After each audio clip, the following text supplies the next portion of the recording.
Eder. Mac.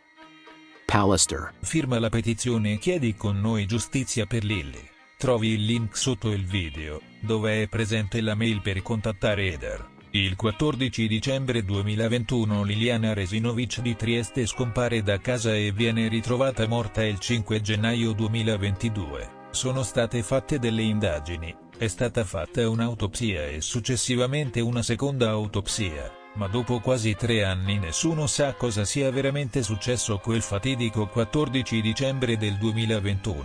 Televisioni, giornali, youtubers ed esperti hanno trattato il caso, ma nessuno è riuscito a levare un ragno dal buco. Chi non fosse a conoscenza del caso, può informarsi cercando in rete con la stringa Liliana Resinovic e troverà di tutto e di più in merito a questa povera donna. Oggi 2 novembre 2024, noi chiediamo l'impegno della Procura di Trieste, delle forze dell'ordine e del Ministero della Giustizia a mettere un punto a questa triste vicenda che ha visto coinvolto il popolo italiano e non solo.